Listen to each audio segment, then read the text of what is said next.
नमो विष्णुपादाय कृष्णपृष्ठाय भूतले श्रीमते भक्तिवेदान्ता स्वामिनिति नामिने। नमस्ते सरस्वते देवे गौरवाणी प्रचारिणे निर्विशेषा शून्यवादी पाश्चात्य देशतारिणे। जय श्री कृष्ण चैतन्य प्रभु नित्यानंद श्री अद्वैत गदाधर शिवासदि गौर भक्तवृंद। ओम नमो भगवते वासुदेवाय। ओम नमो भगवते वासुदेवाय। ओम नमो भगवते वासुदेवाय। नारायणं नमस्कृत्य नरं चैव नरोत्तमं देवीं सरस्वतीं व्यासां ततो जयमुदीरये। नष्टप्रायेषु भद्रेषु नित्यं भागवत सेवया भगवती तम श्लोके भक्तिर्भवति नैष्ठिकी। श्रीमद् भागवतम दूसरा स्कंद और दूसरा ही अध्याय। ओके सो हमने पहले 7 श्लोक कर लिए हैं। आज हमें श्लोक नंबर 8 से आगे करना है। शीर्षक है the Lord in the heart. तो the whole subject matter of the second chapter is Ashtanga Mishra भक्ति। पहले अध्याय में बताया था विराट रूप ध्यान, दैट वाज द फोकल। वो भी अष्टांग मिश्र भक्ति थी, मगर प्रारंभिक साधक के लिए। अगर अष्टांग मिश्र भक्ति के जो उन्नत साधक हैं उनके लिए हृदय में भगवान विष्णु के ऊपर ध्यान लगाने की पद्धति है। और फिर उनकी क्या गति होगी, वो कौन से लोक में जाएंगे या कैसी सिद्धियां प्राप्त करेंगे, वो इस अध्याय का सब्जेक्ट मैटर है। तो सबसे पहले जो 7 श्लोक है उसमें हमने पिछली बार देखा था कि किस प्रकार से शुकदेव गोस्वामी बता रहे हैं कि ऐसे साधक के लिए वैराग्य की बहुत आवश्यकता है। ये टॉपिक जो है पूरा अष्टांग मिश्र भक्ति का, प्रैक्टिकली ये एप्लीकेबल नहीं है। एटलीस्ट भक्ति योगियों के लिए, तो हम भक्ति साधना में जो लगे हुए हैं उनके लिए ये एप्लीकेबल नहीं है। इसलिए जब यहाँ पे प्रैक्टिस आएगी ना कि हाउ टू डू षट चक्र मेडिटेशन एंड ऑल दैट, उसको हम थोड़ा सा पढ़ेंगे, but we will not go very deep into it. मगर इसमें जो हमारे लिए मोस्ट इम्पॉर्टेंट श्लोकस हैं, आई थिंक वो है 8 से 12 जो आज हम करने वाले हैं। जो पहले प्रारंभिक 7 श्लोक थे जिसमें अत्यंत वैराग्य के बारे में शुकदेव गोस्वामी ने कहा था, कैसे एग्जाम्पल दिए थे कि जब पृथ्वी है ही तो फिर बिछाने की क्या जरूरत है, जब आप हाथ से सिराना ले सकते हैं तो फिर आपको सिराना,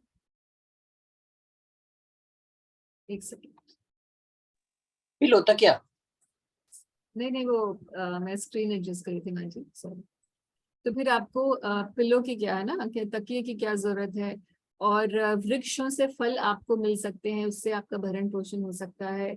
उसी प्रकार से जो वस्त्र जो हैं वो ट्री बार्क या फिर जो ऐसे ही लोग सड़क पर छोड़ देते हैं। तो ये तो बहुत ही अत्यंत वैराग्य की बात है। ये भक्ति योगी भी कुछ हुए हैं जिन्होंने ऐसा अत्यंत वैराग्य दिखाया है, मगर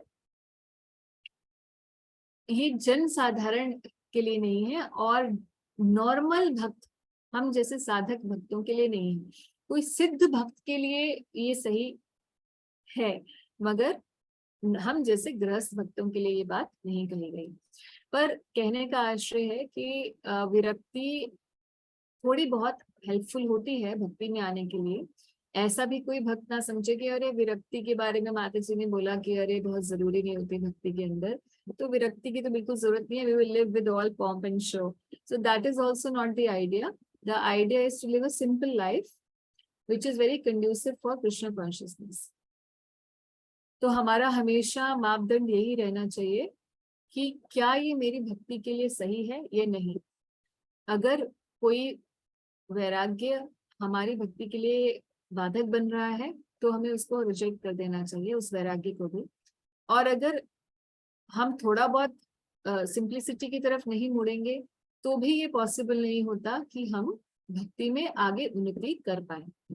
तो फेनेटिक होने की जरूरत नहीं है, और श्लोकों को समझने की गहराई से जरूरत है, और अपने जीवन में कितना सिचुएशंस के हिसाब से, हर किसी की सिचुएशन डिफरेंट है, बट प्रिंसिपल सेम रहते हैं। प्रिंसिपल तो एक ही है कि भक्ति में वैराग्य बहुत ज्यादा हेल्पफुल नहीं है, at least in the beginning stages. Rupa Goswami says that in the beginning stages, new sadhak may be benefited by knowledge and renunciation, because ultimately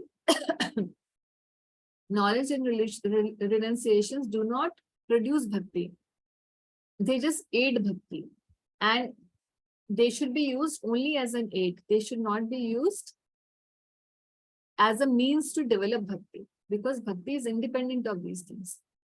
इसमें हम बहुत सारे चैतन्य चरितामृत में हम देखते हैं अलग अलग प्रकार के एग्जाम्पल्स आते हैं। एक तो अत्यंत वैराग्य का एग्जाम्पल आता है श्रीपाद रघुनाथ दास गोस्वामी का, और दूसरी तरफ पुंडरीक विद्यानिधि का एग्जाम्पल आता है जो बहुत ही विलासिता में रह रहे हैं। तो ये दो बहुत ही डिफरेंट, एकदम स्टीप ऑपोजिट एग्जाम्पल्स आते हैं महाप्रभु के अत्यंत रसिक वैष्णवों का। तो आज हम लोग देखेंगे इसको भी कि ऐसे कैसे है कि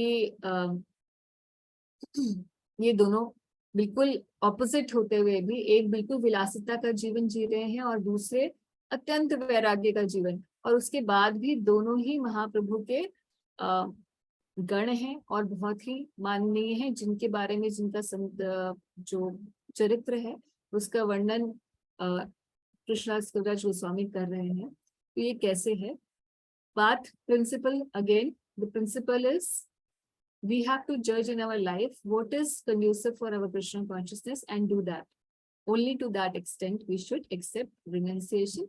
And when it comes to knowledge, we are not rejecting the knowledge of Bhakti scriptures, but the knowledge like astrology, the knowledge of Ashtang, the knowledge of other forms of yoga, the knowledge of, let's say, the other paths which are leading to spirituality, like the different yogas, the different religions, and so on.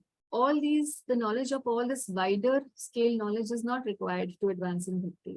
हमें जो भक्ति के ग्रंथ हैं, भगवद गीता, भागवतम, चैतन्य चरितामृत, और उसके बाद फिर प्रभुपाद जी ने और भी ग्रंथों को बताया है जिनकी आवश्यकता लेटर स्टेजेस में हमें पढ़ने के लिए जरूरत है भक्ति में आगे बढ़ने के लिए। भक्ति विनोद ठाकुर जी की रचनाएं हैं, नरोत्तम दास ठाकुर जी की रचनाएं हैं, और षड गोस्वामियों की रचनाएं हैं।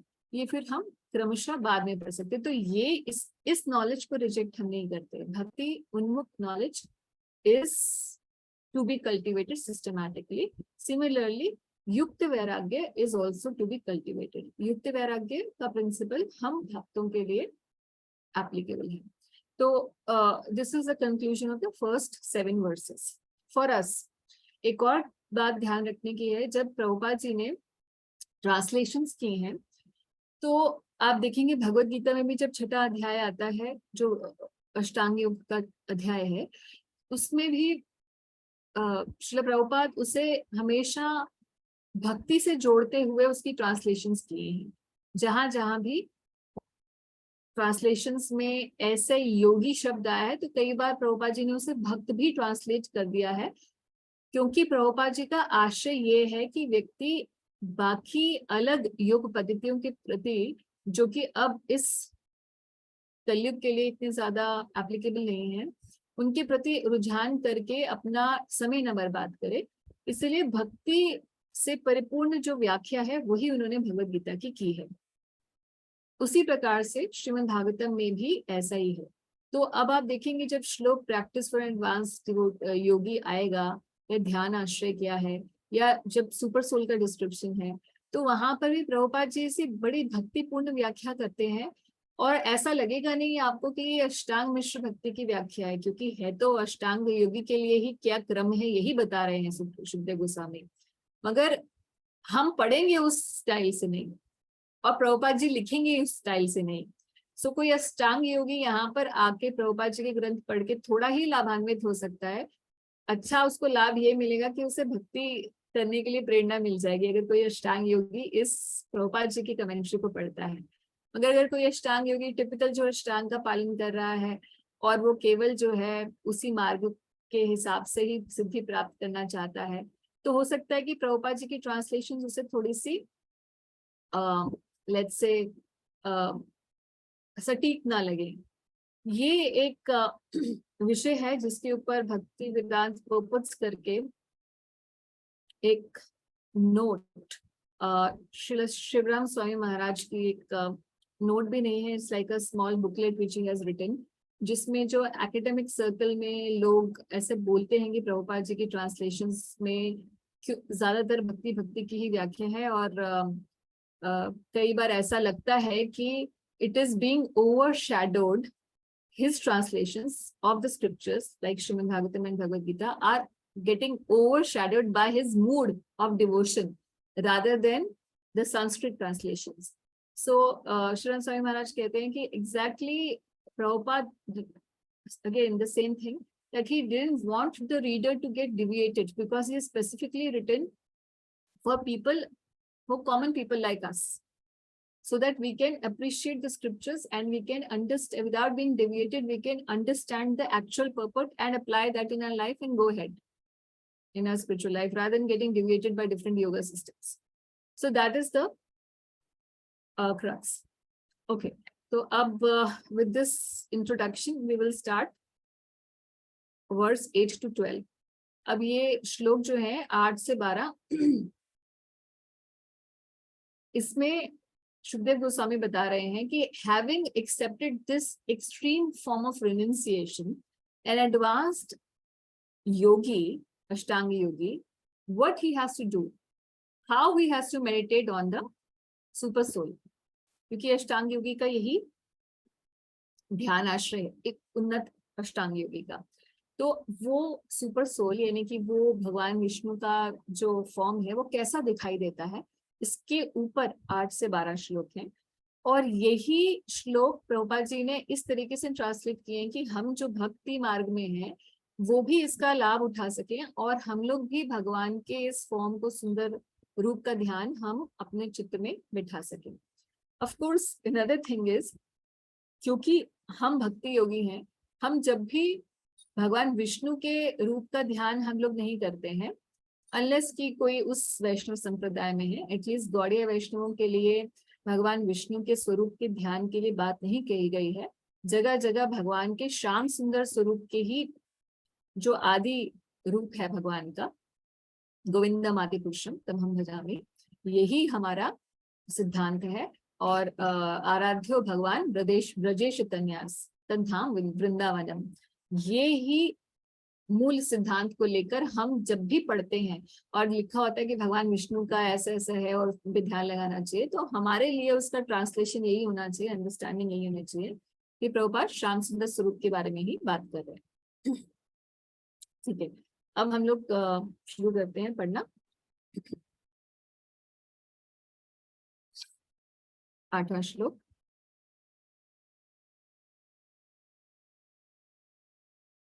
So now Shukdev Goswami is saying, others conceive of the personality of Godhead residing within the body in the region of the heart and measures only by 8 inches, with 4 hands carrying a lotus, a wheel of a chariot, a council club respectively. ये others क्यों बोला? क्योंकि पिछले अध्याय में उन्होंने बताया कि कुछ योगी जन विराट रूप की कल्पना करते हैं और जो अदर्स हैं यानी कि उनसे एडवांस वाले हैं, अदर्स दे कंसीव, तो जो और एडवांस्ड योगी हैं they conceive of the supersoul. तो भगवान विष्णु जिनके चतुर हस्तों में, 4 हाथों में अलग अलग चिन्ह हैं और जो हमारे हृदय में ही विराजे हुए हैं। कैसे विराजे हुए हैं, कितनी उनकी हाइट है, how big is he. So there is a whenever the shastra says that there is a measure, it should always be taken as indicative. ऐसा नहीं कि अच्छा 8 इंच है, measures only by 8 inches लिखा है, तो प्रभुपाद यहाँ बताते हैं कि more or less 8 inches। उसी तरीके से कई बार क्वेश्चंस लोग पूछते हैं कि सोल का साइज जो है 1/10,000 part of the tip of hair है, नहीं, शास्त्र ये नहीं कह रहा है कि वो इतना है. It's an indicative size, and that too only when the soul is embodied, not in its complete spiritual manifestation. That's not the case.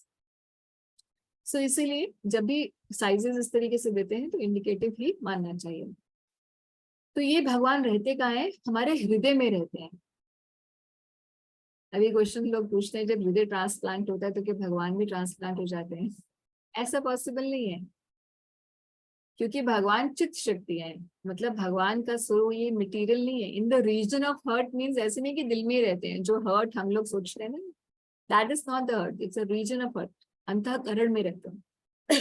क्योंकि संस्कृत की सब चीजों की इंग्लिश ट्रांसलेशंस नहीं होती हैं. अंतःकरण का कोई भी इंग्लिश ट्रांसलेशन नहीं है. अब अंतःकरण से समझ में आ जाएगा मगर हर्ट से समझ में नहीं आएगा. तो एनीवेज, इन भगवान विष्णु का नाम क्या है? जनार्दन. तो ऐसा है क्या भगवान विष्णु के अलग अलग नाम हैं? बिल्कुल हाँ. हमने तीसरे अध्याय के अंदर देखा था कि भगवान विष्णु के अलग अलग 24 फॉर्म्स हमने देखे थे. आप लोगों को याद हो तो हमने बताया था कि भगवान विष्णु के अलग अलग एक्सपेंशन हैं, जिनके अलग अलग हाथों में जो ये शंख चक्र गदा और पद्म है, उनकी प्लेसमेंट्स केवल डिफरेंट होने से ही उनका अलग अलग विस्तार है. तो ऐसे 24 विस्तार है. पहले 3 विस्तार है, और उसके बाद फिर जो क्षीरोदक्षायी और इस प्रकार से, और फिर उसके बाद हर 3 के आगे फर्दर 4 एक्सपेंशंस हैं, है ना. तो इस तरीके से 12 होते हैं, और हर उनके भी आगे 2 हैं. तो इस प्रकार से 24 बनते हैं. So these are so all these 24 forms of Lord Vishnu are the same. ऐसा नहीं है कि ये कोई अलग अलग व्यक्ति हैं. जैसे भगवान के विस्तार सेम ही होते हैं, भगवान का ही स्वरूप होते हैं, विष्णु तत्व ही होते हैं, उसी प्रकार से अलग अलग भगवान के विस्तार है. और इनका अलग अलग, let's say they have a particular Leela or contribution in the entire creation and manifestation of this material world. तो हर किसी का अलग अलग काम है. इसीलिए इनको अलग अलग नामों से भी जाना जाता है. तो यहाँ पर अलग अलग नाम इस प्रकार से दिए गए हैं. और ये जो भगवान विष्णु जो हृदय में रहते हैं, हम हमेशा से जानते हैं कि ये कौन है. 3 प्रकार के विष्णु होते हैं. एक महाविष्णु जो कारण समुद्र में रहते हैं, तारणोदक्षाय विष्णु. दूसरा गर्भोदक्षाय विष्णु जो इस पर्टिकुलर यूनिवर्स के अधिष्ठाता विष्णु है, मेंटेनर है. और तीसरे सुपर सोल जो हर जगह रहते हैं, जिनको हम क्षीरोदक्षाय विष्णु कहते हैं. तो ये क्षीरोदक्षाय विष्णु का ही नाम है जनार्दन. ये कोई अलग अलग नहीं है, तो कंफ्यूज मत होइएगा. तो ये इस प्रकार से प्रभुपाद कह रहे हैं कि भगवान के अलग अलग इस प्रकार रूप हैं. और इसके अलावा भी प्रभुपाद कह रहे हैं there are many other hundreds and thousands of different forms of the Lord, and each and every one of them have a particular planet in the spiritual sky. So of course ऐसा नहीं है कि limited होता है तो 10 अवतार है, दशावतार स्रोत है, कोई 10 ही अवतार है, ऐसा नहीं है. या उतने ही अवतार हैं जितने इसमें मेंशन है भागवत के अंदर, ऐसा भी नहीं है. क्योंकि भागवत स्वयं ही कह रही है, जब अवतार की कथा आती है तीसरे अध्याय में, तो अवतारों के बारे में पूरी गणना करने के बाद और कृष्णस्तु भगवान स्वयं कह देने के बाद भी, उसके बाद भी कहते हैं सुखदेव गोस्वामी, वहां पे तो खैर सुखदेव गोस्वामी नहीं कह रहे, सुध गोस्वामी कह रहे हैं, कहते हैं कि भगवान के और भी अनंत अवतार हैं जिनकी गणना नहीं की जा सकती. और भगवान के इतने अवतार हैं जैसे कि सागर पे लहरें होती हैं, उनको आप काउंट नहीं कर सकते. तो इतने भगवान के एक्सपेंशन हैं. बट स्पेसिफिकली जो इस श्लोक में बताया गया है कि हृदय अंतःकरण में रहने वाले भगवान जनार्दन है, और यही योगियों के लिए ध्यान आश्रय है. ध्यान के आश्रय मतलब उनको इन्हीं पर ही मेडिटेट करना है जो हृदय के अंदर है. और हृदय में जो कमल रूप से हृदय कमल पर है, जो चक्र रहता है हृदय पर, उस पर ही ये विराजमान है, और इन्हीं पर ही योगी को ध्यान लगाना होता है. दिखते कैसे हैं इसके बारे में वर्णन दे रहे हैं. His mouth expresses his happiness. तो भगवान का हमेशा प्रसन्न चित्त होता है। His eyes are spread like petals of lotus and his garments are yellowish like the saffron of a kadamba flower.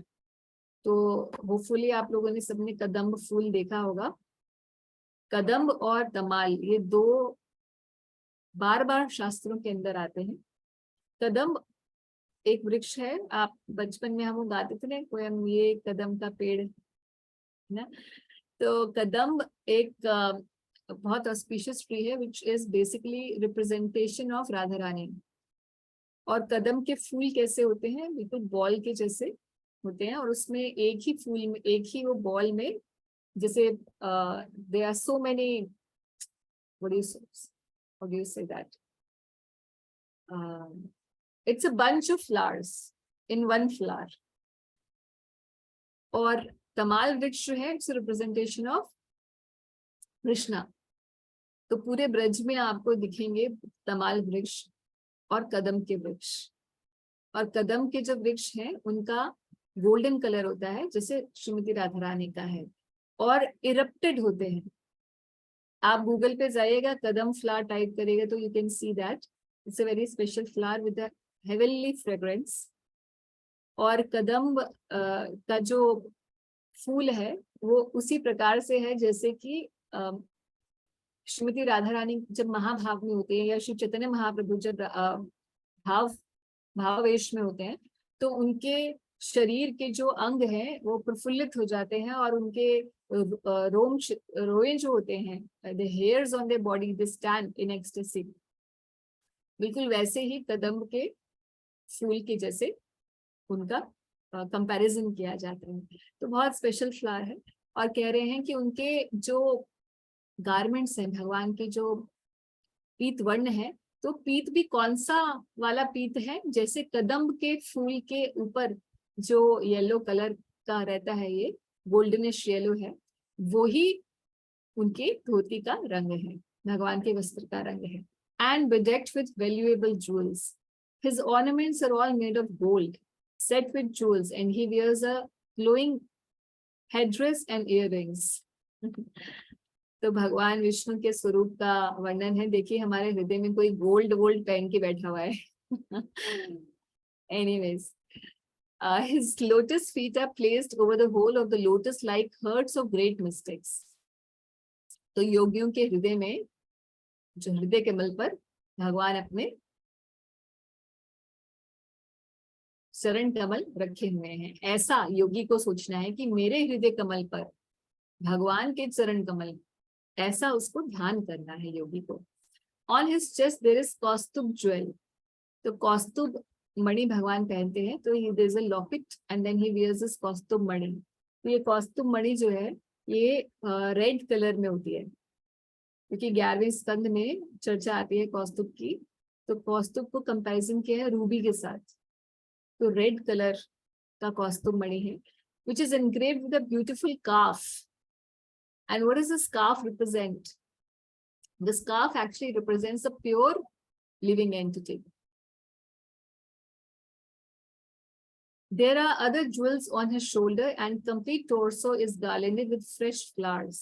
So भगवान वैजयंती माल पहन के बैठे हैं, कौस्तुभ मणि धारण किए हुए हैं, और उनके हृदय, उनके जो चरण कमल है हमारे हृदय कमल में है। ऐसा योगी को ध्यान करना है, अष्टांग योगी।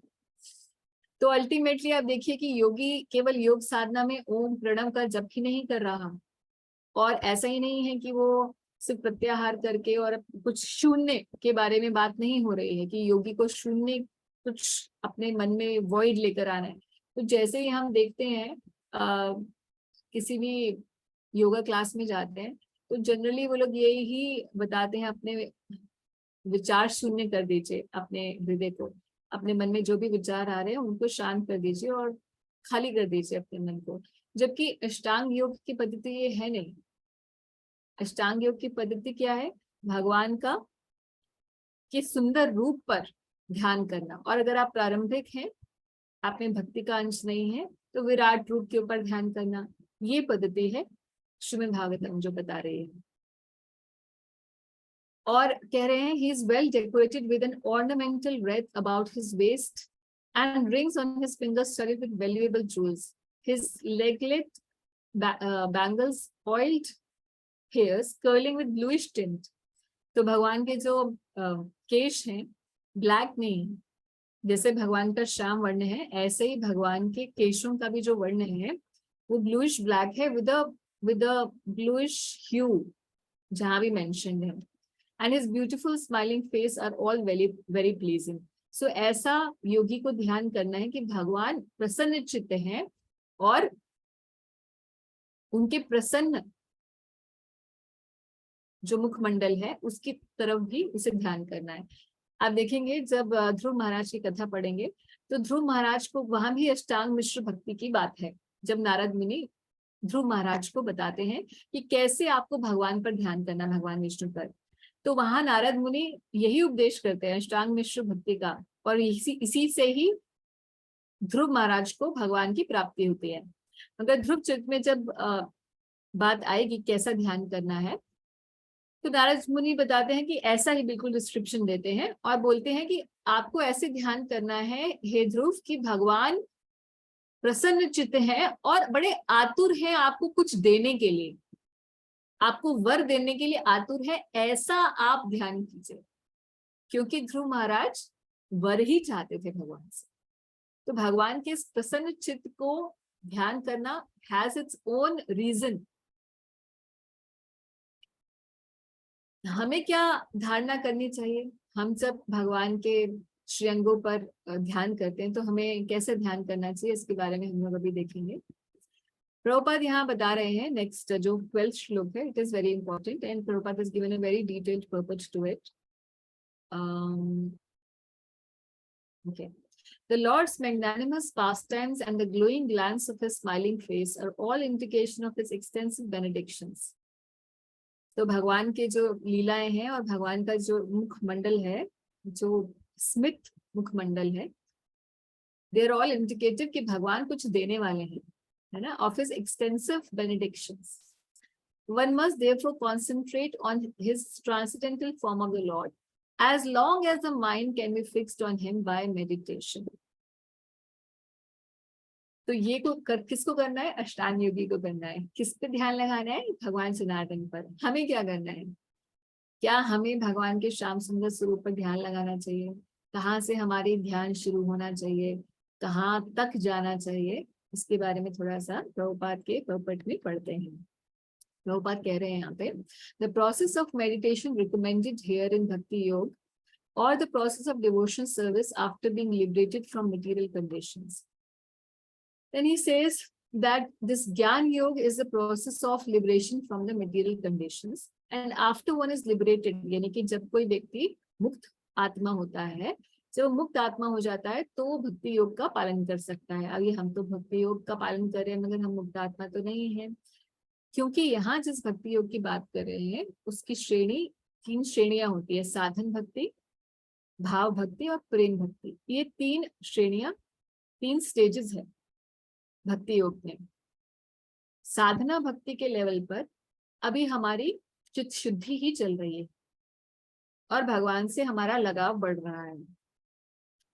ये जो स्टेज बता रहे हैं कि भक्ति योग को कोई तभी पालन कर सकता है जब मुक्त अवस्था में होता है, तो इसका मतलब है ये भाव भक्ति के लेवल की बात कर रहे हैं, जिसके बारे में भगवत गीता में भी श्लोक आता है. भगवान क्या कहते हैं कि 1854, what is the shloka? ब्रह्मभूत प्रसन्नात्मा ब्रह्मभूत प्रसन्नात्मा, हाँ, that thank you मातृ. तो ब्रह्मभूत प्रसन्नात्मा न शोचति न कांक्षति समा सर्वेषु भूतेषु मन भक्ति लभते पराम. तो मेरी भक्ति को ऐसा व्यक्ति प्राप्त होता है जो ब्रह्मभूत लेवल पर आ चुका होता है. तो प्रभुपाद कह रहे हैं कि इसीलिए भक्ति योग में अपने आप ही ज्ञान योग का मिश्रण है, और क्योंकि भक्ति योग योगी भी भगवान के रूप का ध्यान करता है, इसीलिए उसके अंदर जो अष्टांग योग की परिकाष्ठा है वो भी अपने आप सम्मिलित होती है. इसलिए कहने का मतलब ये है कि जब हम भक्ति कर रहे होते हैं तो बाकी जो योग पद्धतियां हैं उनका जो फल है वो हमें अपने आप मिल जाता है. और इसके बारे में भगवद गीता में भी एक बहुत अच्छा श्लोक आता है, 8वें अध्याय का आखिरी श्लोक, जिसमें भगवान कहते हैं कि जब कोई भक्ति का पालन करता है तो उसमें ज्ञान, तपस्या और जितने भी और शुभ कार्य हैं और जितने भी योग हैं, उन सबका जो भी फल मिलना होता है भक्ति योग को, मेरे भक्त को अपने आप प्राप्त हो जाता है केवल भक्ति करने से। प्रभुपाद अब यह कह रहे हैं, now coming to the main part of this purport, क्योंकि भगवान के रूप के ऊपर ध्यान करने की बात चल रही है, इसीलिए प्रभुपाद हमें बताना चाहते हैं कि हम लोग कब और कैसे भगवान के रूप पर ध्यान कर सकते हैं। So Prabhupada is saying, liberation from material condition is automatically achieved by gradual development of pure devotional service. कि भाई आप ये मत सोचिए कि आपको मुक्ति करेंगे तभी आप भक्ति कर पाएंगे, मुक्त होंगे तभी भक्ति कर पाएंगे। जैसे जैसे आप भक्ति करेंगे, gradual development of pure devotional service होगा आपके हृदय में, तो वैसे वैसे automatically you will achieve liberation. तो मुक्ति ग्रेजुअली आप अचीव कर लेंगे भक्ति के प्रोसेस से। These effects of भक्ति योगा आर कॉल्ड अनर्थ निवृत्ति। तो टेक्निकल टर्म क्या है? अनर्थ निवृत्ति। जैसे जैसे भक्ति करते जाएंगे अनर्थों की निवृत्ति होती जाएगी, और जैसे जैसे अनर्थ निवृत्ति होती जाएगी वैसे वैसे टू इन दैट प्रोपोर्शन आप मुक्ति के अधिकारी बनते चले जाएंगे। Things which are artificially acquired. So what is unearth? What is unearth? Unearth are the things, anarthas are the things which are artificially acquired.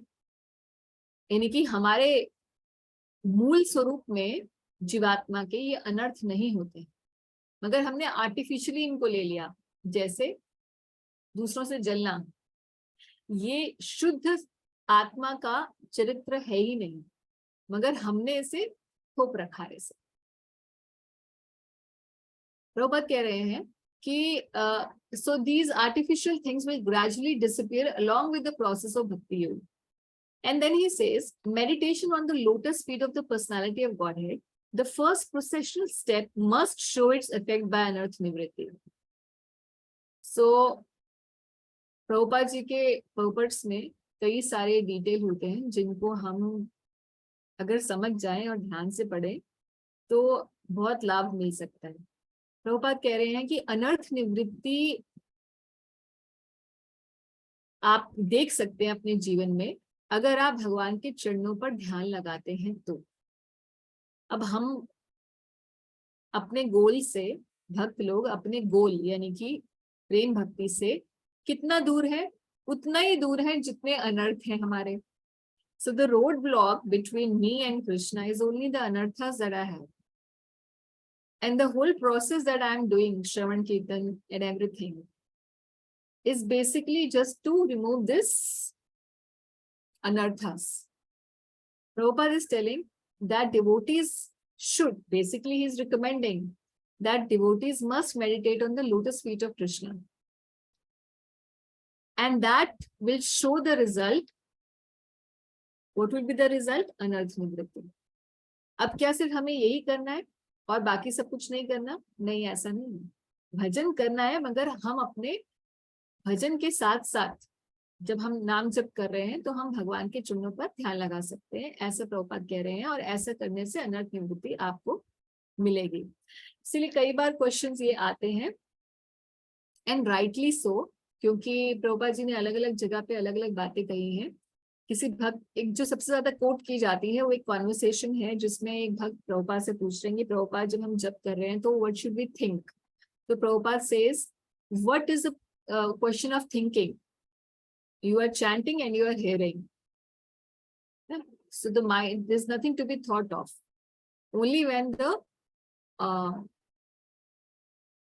thoughts of Krishna automatically appear in your heart, that time you should entertain them, right?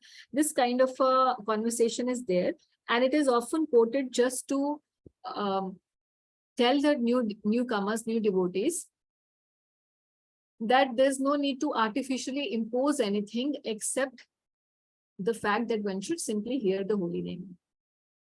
And they often rightly quote Srila Prabhupada for that. But at the same time, if you go deep, and in different conversations and in different literatures, like we are seeing right now also, Prabhupada has himself recommended that the devotees should systematically think of Krishna while chanting. So अलग अलग बातें प्रभुपाद जी ने क्यों कही? तो एक बात तो ये समझने की है कि गौड़िया वैष्णव में ही एक महाप्रभु के जाने के बाद गौड़िया वैष्णव का जो समाज है वो कुछ विकृत हो गया था, in the sense that there were many apa sampradayas which sprung up, जिन्हें भक्ति विनोद ठाकुर जी के टाइम तक आते आते गौड़िया वैष्णव को ऐसा समझा जाता था कि अरे बड़ा कोई जिसका कैरेक्टर अच्छा नहीं है वो ऐसा व्यक्ति।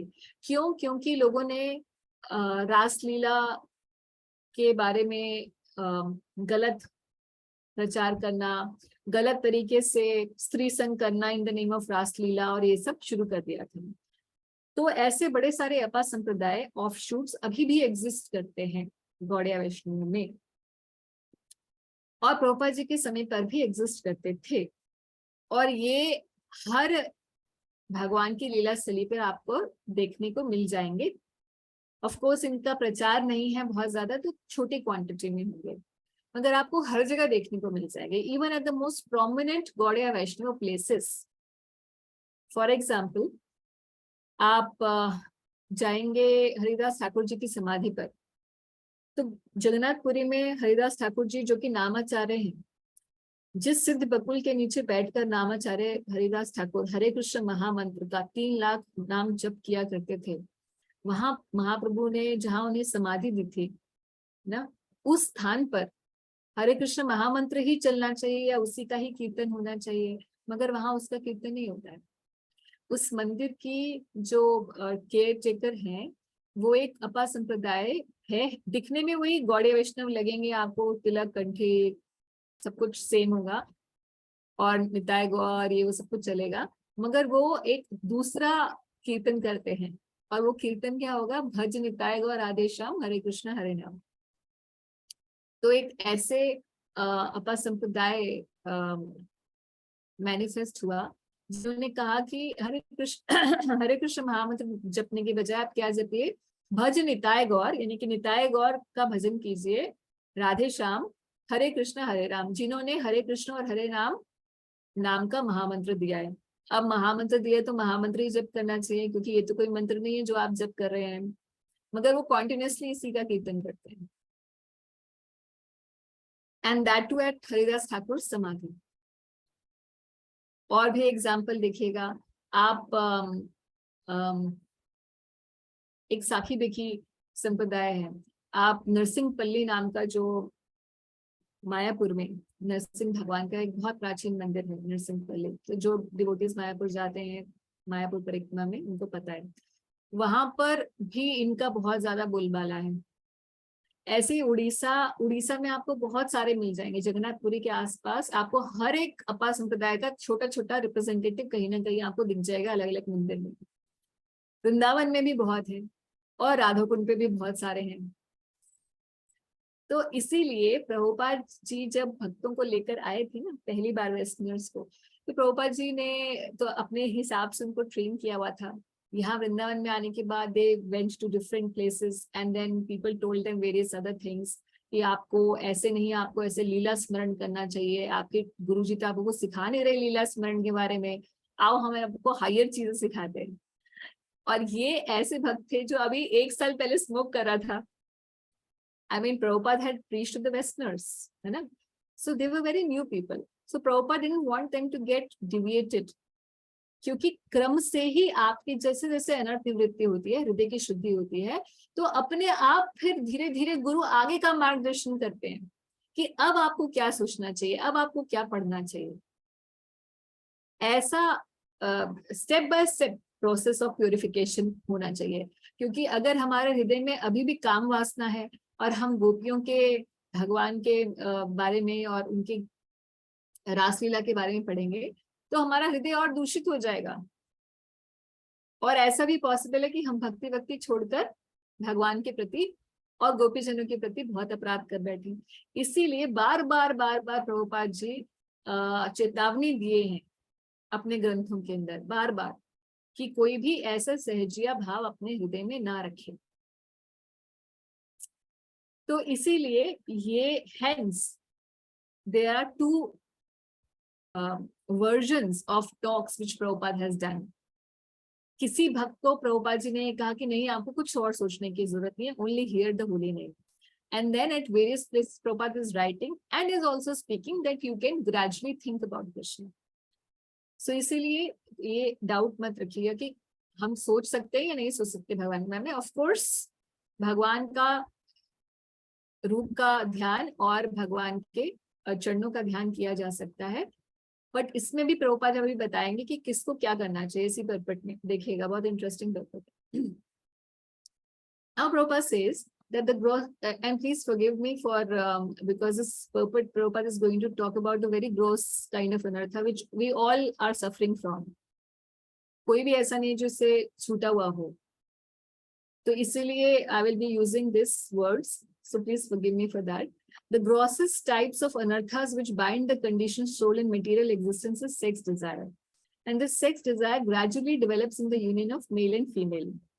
तो प्रभुपाद कह रहे हैं कि ये जो ग्रोस टाइप की डिजायर है हमारे अंदर, ये जो अनर्थ है, काम इच्छा से सभी लोग प्रभावित हैं और इसी की वजह से ये पूरी सृष्टि एक तरीके से बढ़ती चली जा रही है। इसका जो पूरा विस्तार है सृष्टि का, वो इस काम इच्छा की वजह से है, क्योंकि पहले आप there is a union, then there are children, and then you want a house, then you want a job, then you want a business, and so many other things. तो पूरा जो विस्तार है सृष्टि का, ये इस काम इच्छा के द्वारा हो रहा है। अब प्रभुपाद कह रहे हैं the conditioned soul is encircled by such products as well as products of sex desire, and therefore bhakti yoga leads to gradual evaporation of sex desire, which is summarized in 3 headings, namely profit, adoration and distinction. ये आप हो सकता है कि जो पुराने भक्त हैं उन्हें तो समझ में आ ही गया होगा, मगर नए भक्तों को एक बार थोड़ा ध्यान से पढ़ने की जरूरत है। प्रभुपाद यहाँ बता रहे हैं कि जो काम इच्छा है, इस काम इच्छा का केवल ये जो स्त्री पुरुष का संबंध है वहीं तक ही सीमित नहीं होती है, तो ग्रोस लेवल पर होता है, मगर इसका एक सटल फॉर्म भी होता है, जिससे ऐसा हो सकता है कि साधक ग्रोस लेवल पर तो गलत काम नहीं कर रहा है कुछ भी, है ना, अधार्मिक आचरण नहीं है उसका ग्रोस लेवल पर, शरीर के लेवल पर, मगर उसके मानसिक लेवल पर अभी भी है। कैसे? इन 3 चीजों के द्वारा, प्रॉफिट, एडोरेशन एंड डिस्टिंक्शन, मान, पूजा और प्रतिष्ठा की कामना। मान, पूजा, प्रतिष्ठा की कामना, ये इसको प्रभुपाद कहते हैं, कई जगह प्रभुपाद जी ने बोला इसको एज सटल सेक्स डिजायर, यानी कि सूक्ष्म रूप से काम इच्छा ही है, क्योंकि हम अपने आप को मान दिलवाना चाहते हैं। तो हो सकता है कि कोई भक्त ग्रॉस लेवल पर तो शरीर के स्तर पर तो उससे तो उठा हुआ है, वो ऊपर उठ चुका है, वो कभी ऐसे कर्मों में नहीं जाता, मगर अभी भी हृदय में अगर पूजा, मान, प्रतिष्ठा की इच्छा है, तो इसका मतलब अभी भी हमारे हृदय में काम इच्छा है, बनी हुई है, बस ये है कि उसका फॉर्म चेंज हो गया, अब ग्रॉस से मोर सेटल में आ गई है।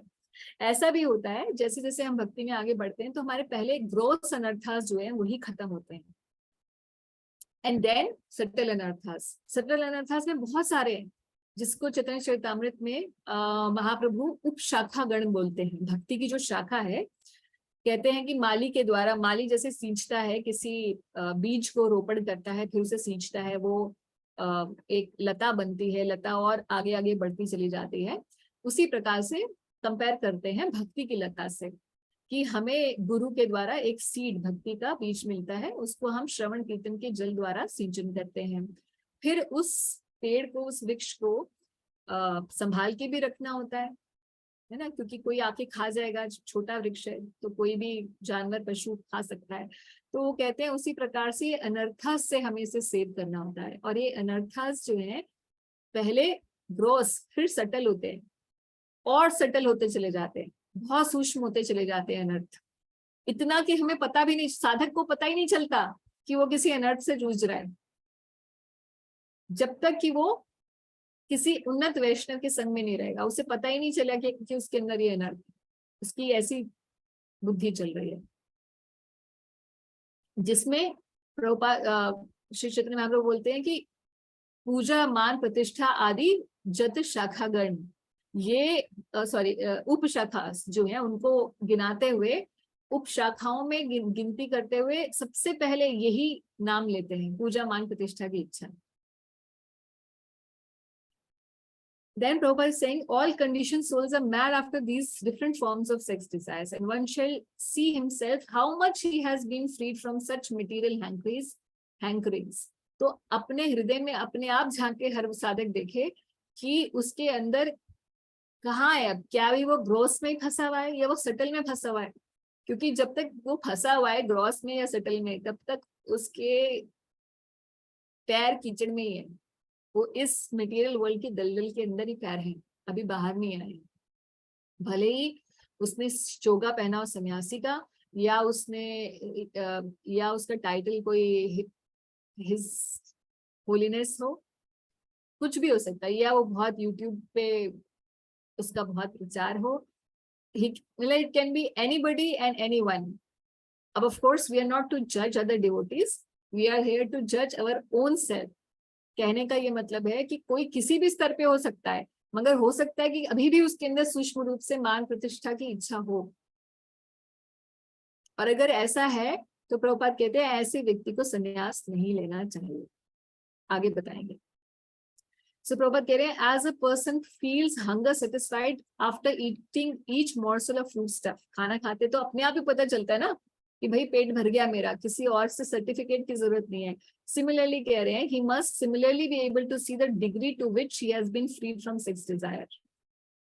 और अलग अलग भक्ति की प्रक्रियाओं से प्रभुपाद कहते हैं ये धीरे धीरे अपने आप काम इच्छा कम हो जाएगी, and effectively results in knowledge and renunciation even if devotee is not materially very well educated। अगर फॉलो करेगा प्रोसेस को भक्ति योग के, अपने आप काम इच्छा कम हो जाएगी, धीरे धीरे अपने आप ज्ञान और वैराग्य बढ़ता चला जाएगा।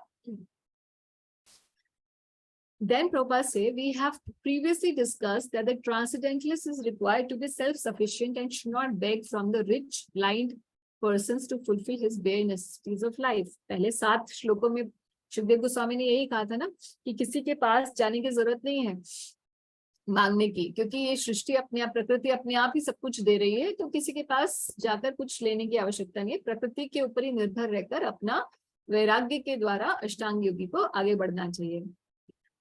तो प्रभुपाद कह रहे हैं, उसी को ही रिमाइंड करा रहे हैं और कह रहे हैं कि सुखदेव गोस्वामी ने हर चीज का अल्टरनेटिव बताया। अगर सोने के लिए चाहिए तो चलो आप बेड की जरूरत नहीं है, आप नीचे लेट जाओ, आपको पिल्लो की जरूरत नहीं है, आप अपने हाथ को ही रख लो, हर चीज का अल्टरनेटिव बताया ना।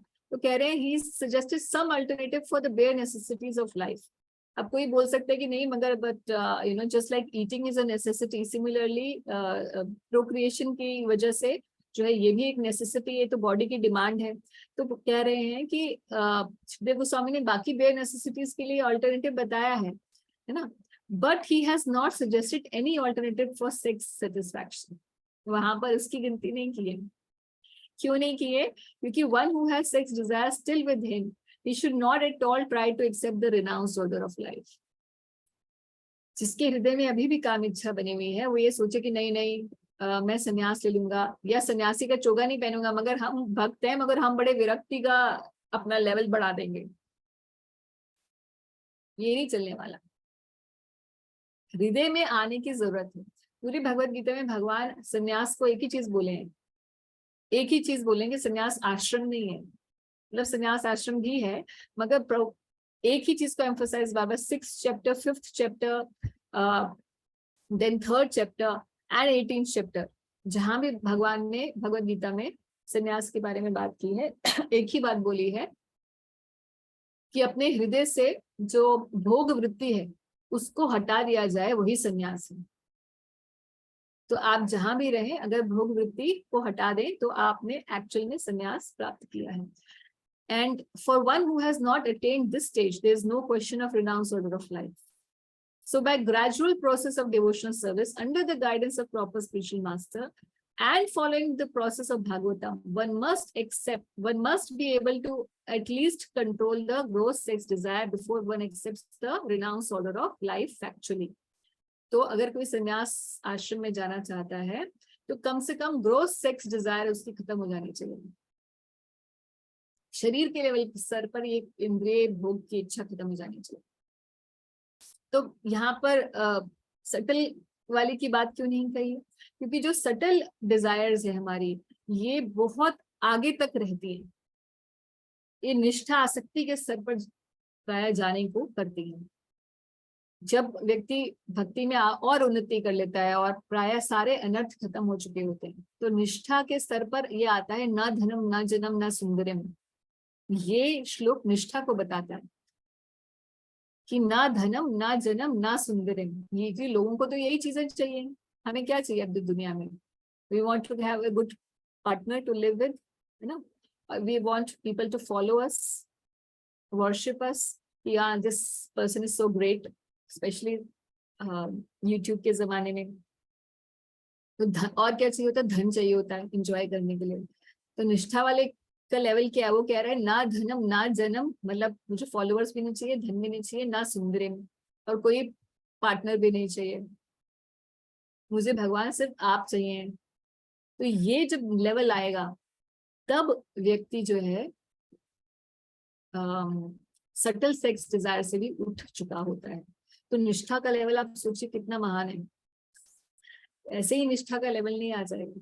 अनर्थ निवृत्ति बहुत सबसे बड़ा स्टॉपेज है। सब जैसे हमारी जो गाड़ी चल रही है बैक टू गॉड हेड, उसमें अलग अलग स्टॉप्स आएंगे ना, अलग अलग स्टेशन आएंगे, भजन क्रिया का, अनर्थ निवृत्ति का, निष्ठा का, आसक्ति का, अलग अलग स्टेशन है। मगर सबसे बड़ा जो स्टेशन है वो यही है, अनर्थ निवृत्ति का। And it may take several lifetimes that the train back to Godhead may be station here only. तो भजन के बल पर ही ये ट्रेन आगे बढ़ने वाली है। So sorry, just moving a little ahead. There are a few more things which Prabhupada is saying here.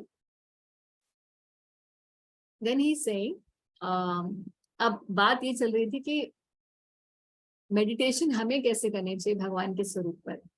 तो अभी प्रभुपाद जी ने इंट्रोडक्शन यह किया कि अगर भक्त का हृदय जो अभी भी काम वासना से पूर्ण है तो उसे ये रिनंसिएशन नहीं लेना चाहिए।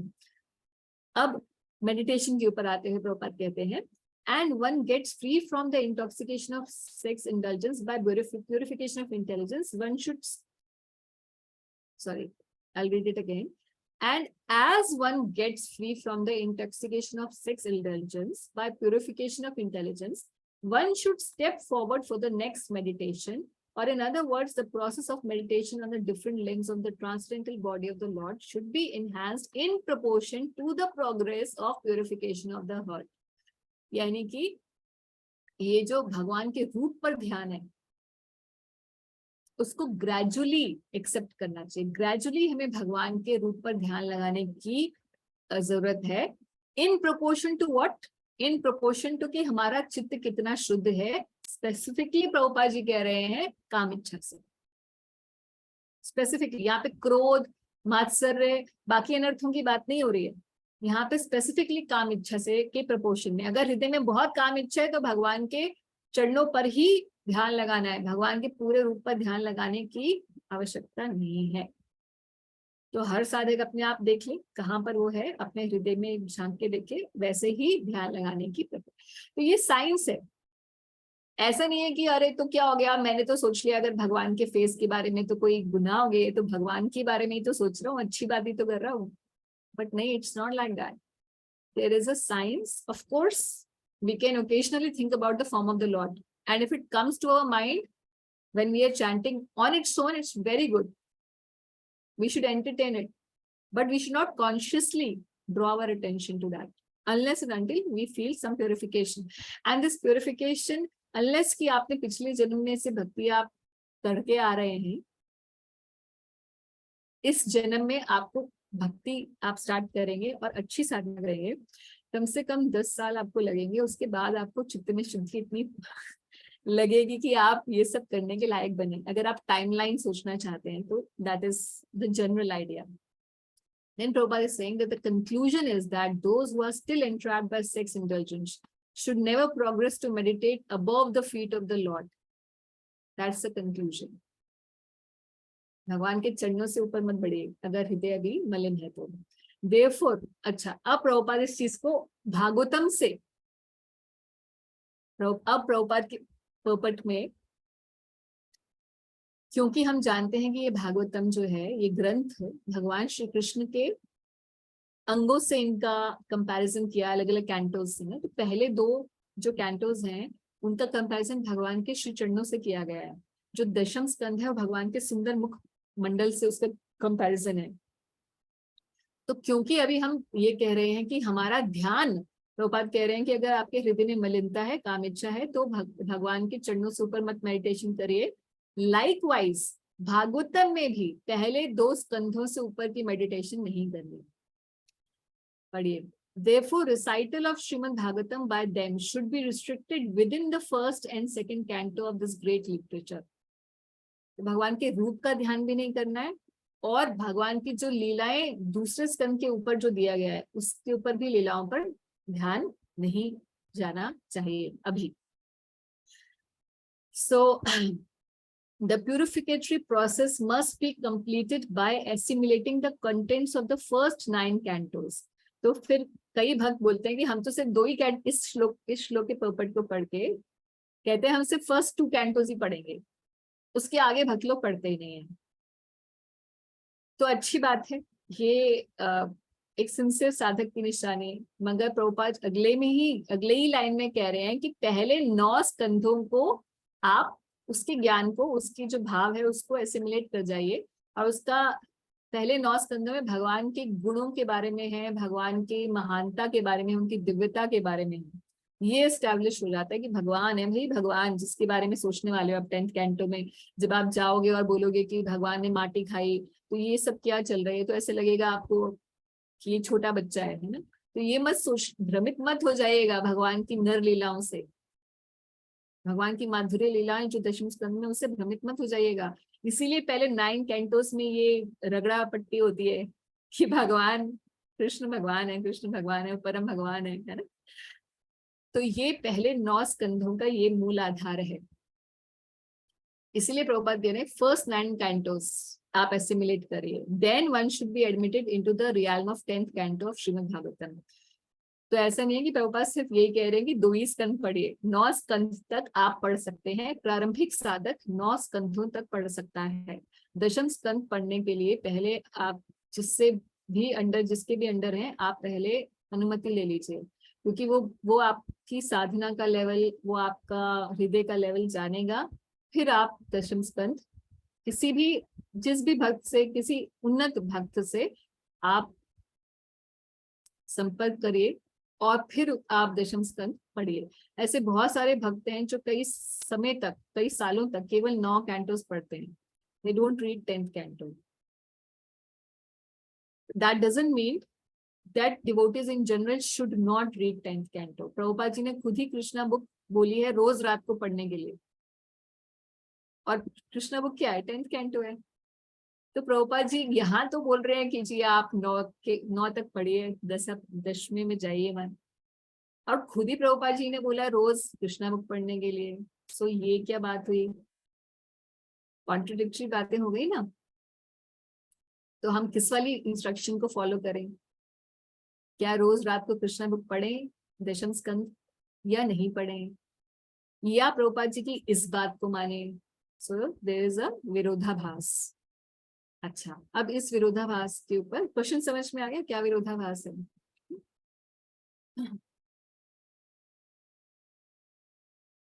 हम लोग इस क्वेश्चन का सोल्यूशन पढ़ रहे हैं. ये मैंने वेदाबेस खोला हुआ है. This is wonderful book called Shuddha Bhakti Chintamani by Shivaram Swami Maharaj. So I am reading from the 24th chapter. किस भक्त को क्या पढ़ना चाहिए? पढ़ने का भी क्रम होता है. 2 प्रकार के साधक होते हैं. एक जात रति साधक और एक अजात रति साधक। जात रति साधक वो होता है जिसमें रति जनित हो चुकी है, यानी कि उसे भगवान के प्रति एक स्पॉन्टेनियस रति है। अजात रति साधक मतलब वो अभी उसके हृदय में भगवान के प्रति एक स्पॉन्टेनियस रति नहीं आई है, अभी अनर्थ निवृत्ति नहीं हुई है। अजात रति साधक। अजात रति साधक को इंग्लिश में हर जगह ट्रांसलेट किया गया है अनस्टेडी डिवोशन, एंड जात रति is translated as steady devotion. यहाँ श्रीराम स्वामी महाराज लिख रहे हैं अपने इस बुक में, शुद्ध भक्ति चिंतामणि में। It's a very wonderful book on अभिधेय तत्व, बहुत अच्छी बुक है। तो हियरिंग एट अनस्टडी डिवोशन, जब हम अभी अनस्टडी यानी कि अजात रति हैं, हम साधक हैं, अनस्टडी डिवोशन है हमारी, स्टडी नहीं हुई, निष्ठा नहीं आई है, तब तक हमें क्या पढ़ना चाहिए? काफी सारी चीजें बता रहे हैं, जो मेन पोर्शन है उसे पढ़ेंगे।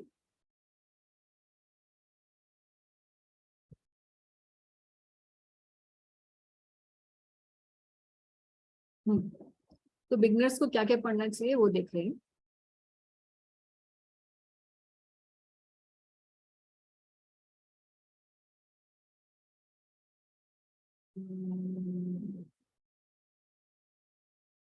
Through that compulsory hearing devotees, जो प्रभुपाद ने सुबह और शाम के मॉर्निंग प्रोग्राम्स रखे हुए हैं और इवनिंग प्रोग्राम है, उसके बारे में बताते हुए कह रहे हैं, through this compulsory hearing of morning and evening programs, devotees would be protected by acquiring knowledge of Krishna, the Jiva, the Vaishnavas, the holy name, the Maya, which is illusory energy, Yukti Vairagya, and the rules and prohibitions of devotional life. Beginners should also hear topics that inspire them to progress through the successive stages of devotion. ऐसे भी topics beginners को पढ़ने चाहिए जिससे उनको inspiration मिले आगे जाने के लिए. For instance, they can hear the topics regarding importance of associating with Vaishnavas, accepting initiation, है ना? तभी वो आगे प्रेरित होंगे. And then he says that finally he's saying the crux which I wanted to bring you to, occasional and eternal pastimes. भगवान की कौन कौन सी लीलाएं हैं जिनको पढ़ सकते हैं या नहीं पढ़ सकते? अजात रति साधक। Occasional and eternal pass times को कहते हैं नित्य लीला भगवान की और नैमित्य लीला। नित्य लीला इटर्नल पास टाइम्स होते हैं भगवान के, और ओकेजनल पास टाइम्स होते हैं नैमित्य लीला। नैमित्य लीला होती है जिसमें भगवान राक्षसों का वध कर रहे हैं, असुरों का वध कर रहे हैं, हाँ, उसको कहते हैं नैमित्य लीला, ओकेजनल पास टाइम्स। और भगवान के जो गोपियों के साथ या गोप सखाओं के साथ जो लीलाएं हैं, जो इटर्नली होती हैं, नित्य प्रति होती हैं गोलोक वृंदावन में, उन्हें कहते हैं नित्य लीलाएं या इटर्नल पास टाइम्स, जिनका दोनों का ही वर्णन कहाँ है? दशम स्कंध में है। अब किसको पढ़ना है नित्य लीला, किसे पढ़नी है नैमित्य लीला, बता रहे हैं। यहाँ पे एक्सप्लेन करते हुए बता रहे हैं कि क्या ओकेजनल पास टाइम्स कौन कौन से हैं, जैसे Krishna's birth in Mathura, his appearing in different incarnations, भगवान के अलग अलग जो लीला अवतारों की कथा है इत्यादि। और बता रहे हैं कि भक्ति विनोद ठाकुर ने कहा है चैतन्य शिक्षामृत के अंदर, भक्ति Vinod Thakur recommends the purposeful hearing of occasional pass times. जो सिस्टमैटिक हियरिंग है, पर्पसफुल हियरिंग है, वो हमें करनी चाहिए ओकेजनल पास टाइम्स की, यानी कि भगवान के ऐसे पास टाइम्स जो यहाँ, जब भगवान यहाँ प्रकट होते हैं, अवतार लेते हैं, असुरों का वध करते हैं और अलग अलग अवतारों में जो क्रियाएं करते हैं, ये भगवान के ओकेजनल पास टाइम्स हैं, जिनको नैमित्य लीला कहते हैं। इनका प्रारंभिक साधकों को, जिनको अभी निष्ठा प्राप्त नहीं हुई है, निष्ठा का स्तर नहीं प्राप्त हुआ है, जिनकी नर प्रवृत्ति चल रही है, ऐसे साधकों को नैमित्य लीला का ही अध्ययन करना चाहिए सिस्टमैटिकली। नित्य लीला का सिस्टमैटिक अध्ययन नहीं करना चाहिए। सिस्टमैटिक नहीं करना चाहिए मतलब हम भगवान की गोपियों के साथ जो रस पंचम अध्याय है उसके ऊपर कमेंट्रीज अभी नहीं पढ़ें। ऐसा नहीं करें कि हम अच्छा ये क्यों हुआ, वो क्यों हुआ, वो अभी हमारे लेवल का नहीं है। मगर अगर हमारे रीडिंग के अंदर वो अपने आप आ जाए ऑटोमेटिकली, मान लीजिए आप कृष्णा बुक पढ़ रहे हैं कृष्णा बुक में अपने आप ही वो चैप्टर आएगा जहाँ Bhagavat stealing of the gopis garments वो चैप्टर आता है, तो क्या आप उसे स्किप कर देंगे? No, you will read it respectfully, और जब भी ऐसा कोई भी चीज लिखी हुई होगी, आप खुद ही अपने आप पता चल जाएगा आपको कि जो बहुत ही रसिक भाव वाली चीज लिखी होगी उसको आप स्किप कर दीजिए, मूव अहेड एंड रीड, उसको प्रणाम करके आगे चले, आगे पढ़ लीजिए। इस तरीके से ग्रेजुअली आप पढ़ सकते हैं कृष्णा बुक को। नित्य लीलाओं को इस प्रकार से पढ़ा जा सकता है जब वो आपकी ग्रेजुअल रीडिंग में अपने आप आ जाए, मगर specifically going and reading the नित्य leelas is not the way. तो भक्ति विनोद ठाकुर जी ने ये बताया है कि किस प्रकार से जो भगवान प्रोटेक्ट करते हैं अपने डिवोटीज को और असुरों का वध करते हैं, उसके हाँ, ब्रज लीला में बहुत सारे ऐसे लीलाएं हैं जिनको पढ़ने से हमारे हृदय के अनर्थों का निवृत्ति होती है, और उसकी पूरी लिस्ट चैतन्य शिक्षामृत नाम के ग्रंथ में भक्ति विनोद ठाकुर जी ने दिया है। ये लिस्ट आप देखेंगे, आप ऑनलाइन डालेगा तो इस्कॉन डिजायर ट्री पर भी आ जाएगी, डीमंस इन कृष्ण लीला ऐसे करके। जैसे पूतना है, इट रिप्रेजेंट्स अ सूडो गुरु, क्योंकि वो क्या एक धात्री बन के आई थी, एक माँ बन के रूप में बन के आई थी, मगर she was actually not a ma, her desire was actually to kill Krishna. Similarly जब हम पूतना की लीला पढ़ते हैं तो हमारे हृदय में कई बार ऐसा होता है कि सूडो डिवोटीज से संग करने की या ऐसे गुरुओं से संग करने की हमारी टेंडेंसी होती है,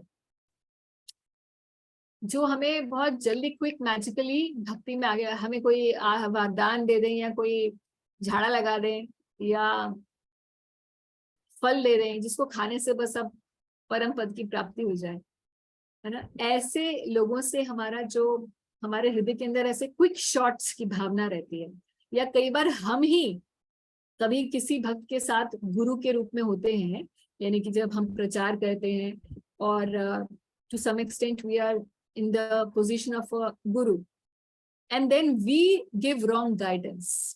So इस प्रकार का जो अनर्थ हमारे हृदय में, मैंने आपको बताया था कि बहुत सारे अनर्थ हैं जिनकी गिनती नहीं की जा सकती, सटल अनर्थास होते हैं। तो ऐसे सटल अनर्थास हमारी भगवान की जो नैमित्य लीला है उनको पढ़ने से खत्म हो जाते हैं, ऐसे भक्ति विनोद ठाकुर जी बता रहे हैं। और जैसे तृणावृत है, it represents false pride that arises from material scholarship and gives rise to deviant philosophies. तो जब हम तृणावृत की लीला पढ़ते हैं तो ऐसी जो हमारे अंदर ये इच्छाएं होती हैं, ऐसे अनर्थ होते हैं कि हम तो बहुत पढ़े लिखे हैं जी, है ना, और फिर अपने ऊपर मान अभिमान कर लेना अपनी मटेरियल स्कॉलरशिप का, और फिर इसी वजह से भक्तों का की शरण नहीं ग्रहण कर पाता। बहुत कोई विवेकी व्यक्ति होता है, अपने आप को बहुत समझता है कि मैं बहुत कुछ हूँ, तो भक्तों की अनुगत्य में नहीं आ सकता ऐसा व्यक्ति, तो ये भी एक बड़ा अनर्थ होता है। इसकी वजह से भक्तों के संग का असली लाभ नहीं प्राप्त हो पाता। तो आप देख रहे हैं कैसे सटल अनर्थास है, इनको न्यूमरेट किया हुआ है। तो नैमित्य लीला पढ़ने से हमारे ये सटल अनर्थास धीरे धीरे खत्म हो जाते हैं। इसीलिए प्रभुपाद जी ने हमें रोज कृष्णा बुक पढ़ने के लिए कहा है कि by reading Krishna book and about the नैमित्य लीला ऑफ कृष्णा, अनर्थ निवृत्ति का जो प्रोसेस है वो हमारा फास्ट हो जाएगा। इसलिए प्रभुपाद जी ने 10th कैंटो का समरी स्टडी कृष्णा बुक में दिया है। तो I hope it is clear what Prabhupada means by saying that devotees should not read the 10th canto in the beginning unless and until they are free from the sex desires. At the same time, he is encouraging to read Krishna's occasional pastimes. And in your study of occasional pastimes, if some eternal pastimes come in the process, in your study, you can read them, but not systematic reading of that eternal pastime. That is not advisable. अगर आपको बहुत और इस बारे में जानना है किस स्टेज पे क्या पढ़ना चाहिए, तो read this book Shuddha Bhakti Chintamani by Shriram Swami Maharaj. Okay, so I think यहीं पर ही स्टॉप करते हैं. If you have any questions, because this subject is something in which people can have questions. I expect that there would be questions. तो discuss कर सकते हैं और फिर हम उसके बाद आगे बढ़ सकते हैं. क्वेश्चन है किसी का कोई?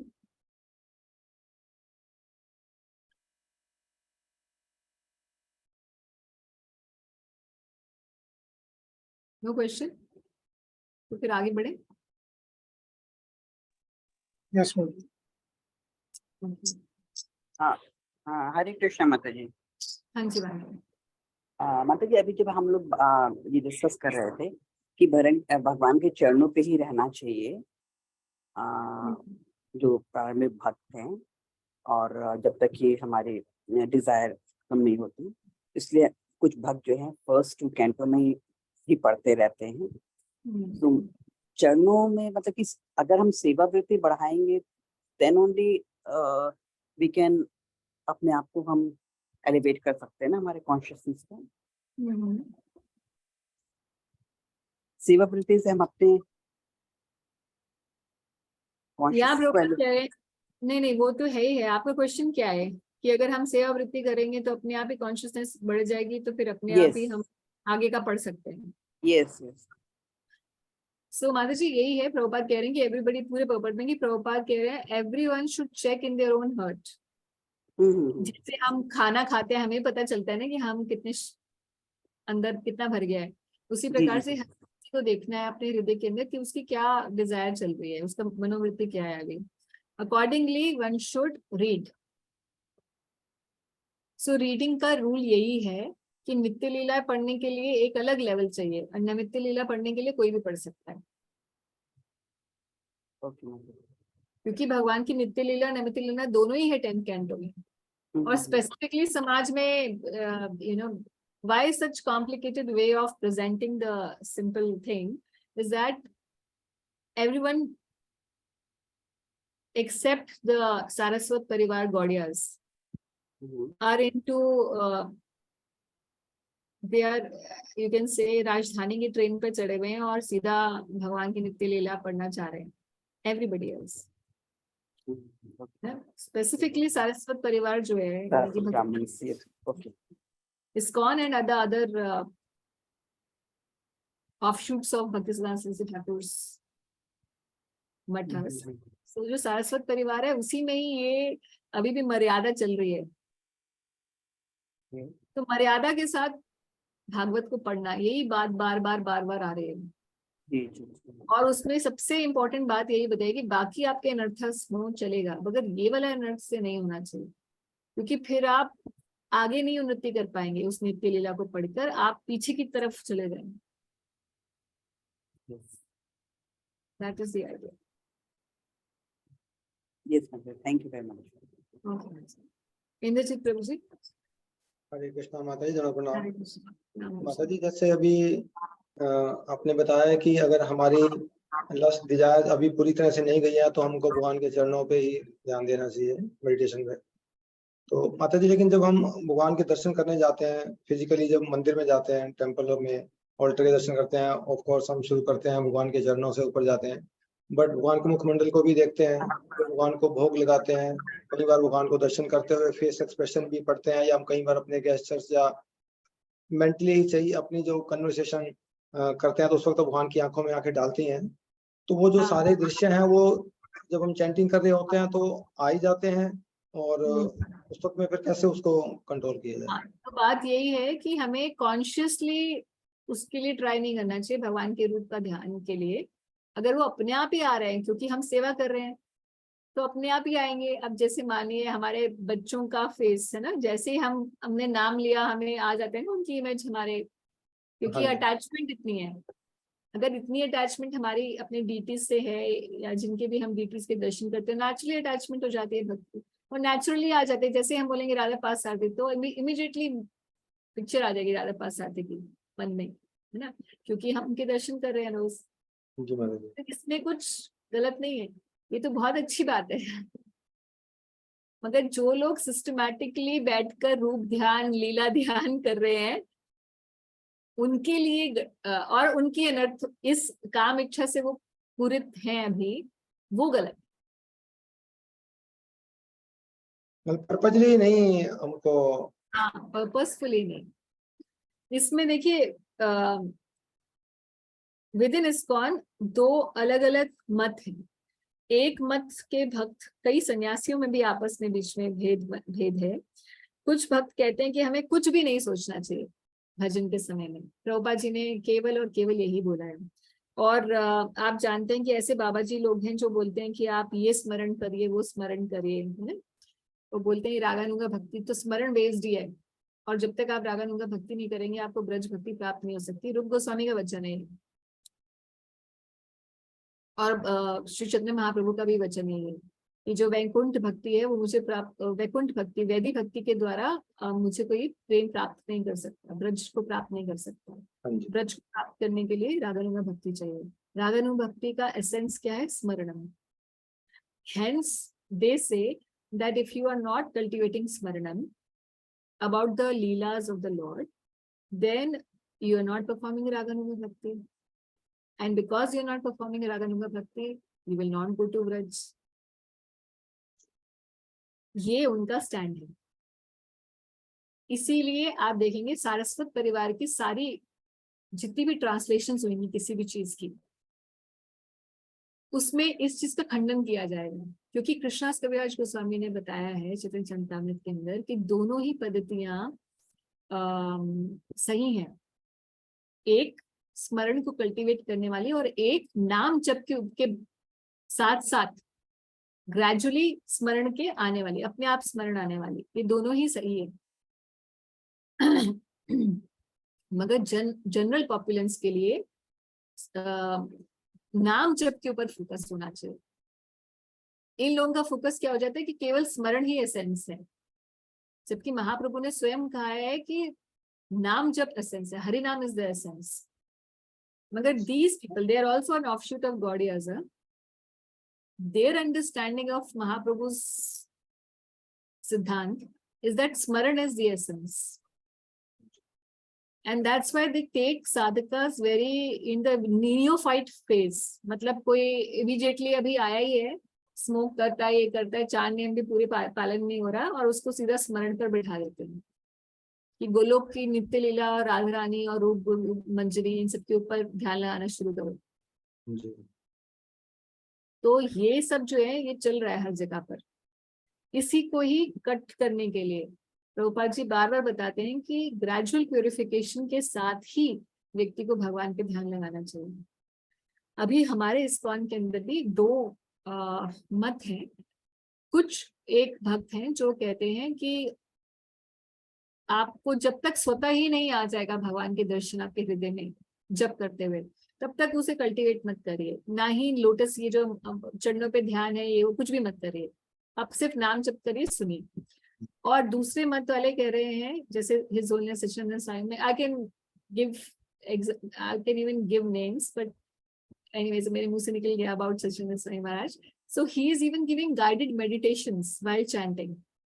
अगर आप सच्चिदानंद महाराज के YouTube चैनल पे जाएंगे और टाइप करेंगे गूगल में गाइडेड मेडिटेशन, गाइडेड जपा मेडिटेशन बाय सच्चिदानंद स्वामी, तो सच्चिदानंद स्वामी महाराज करवा रहे हैं ये गाइडेड मेडिटेशंस वाइल चैंटिंग जपा, कि कैसे भगवान के रूप के ऊपर ध्यान करना है। But that is not exactly for the new commerce, he is speaking for budding madhyamas, if not madhyamas, budding madhyamas, somebody who's been chanting for 10, 15, 20 years and who knows the philosophy. He is fixed in service, and to some extent after 20 years of chanting, 15, 20 years of chanting, you come to some level ना, कुछ तो आपके gross अनर्थस तो खत्म हो ही जाते हैं। Then you can अब क्या कल्टीवेट करना है ये भी तो कोई बताएगा। तो सच्चिदानंद स्वामी महाराज इस चीज को कल्टीवेट कर रहे हैं। सो अभी इस प्रकार से 2 ग्रुप्स अभी भी हैं। कई लोग बोलते नहीं ये भी नहीं करना चाहिए, जब तक स्वतः नहीं आ जाए तब तो करना ही नहीं है। मगर then the other thought processes, तो दोनों थॉट प्रोसेस चल रहे हैं हमारे यहाँ पे। अब ये हर साधक को खुद देखना है। अगर आपको लगता है कि मेरे डिविएशन होने का चांस है तो आप मत करिए। अगर आपको लगता है ये आपको रस दे रहा है, पोषण दे रहा है आपकी भक्ति को, तो करिए। ठीक है मैडम, ठीक थैंक यू। ओके। नेहा माता जी, आपका हैंड रेज है। हरे कृष्णा माता जी। हरे कृष्णा। माता जी, in continuing to what the topic is going on, अभी जो प्रश्न पूछ रहे थे प्रभु जी, जैसे माता जी, isn't it that the mantra that we are chanting, it is a transcendental sound, जैसे like we know, so like the sound manifests itself, like जैसे sound है ना माता जी, वो अपने आप ही convert हो जाता है एक form में, because it's a transcendental sound. So we don't have to like actually consciously, जैसे आपने बताया माता जी, like meditate on it. Neither should we like try, as in आप बता रहे हैं जैसे guided meditations हो रही हैं, तो उसमें हम actual में एक attempt ला रहे हैं. What happens is like ये जो transcendental sound है, it actually it gets into a form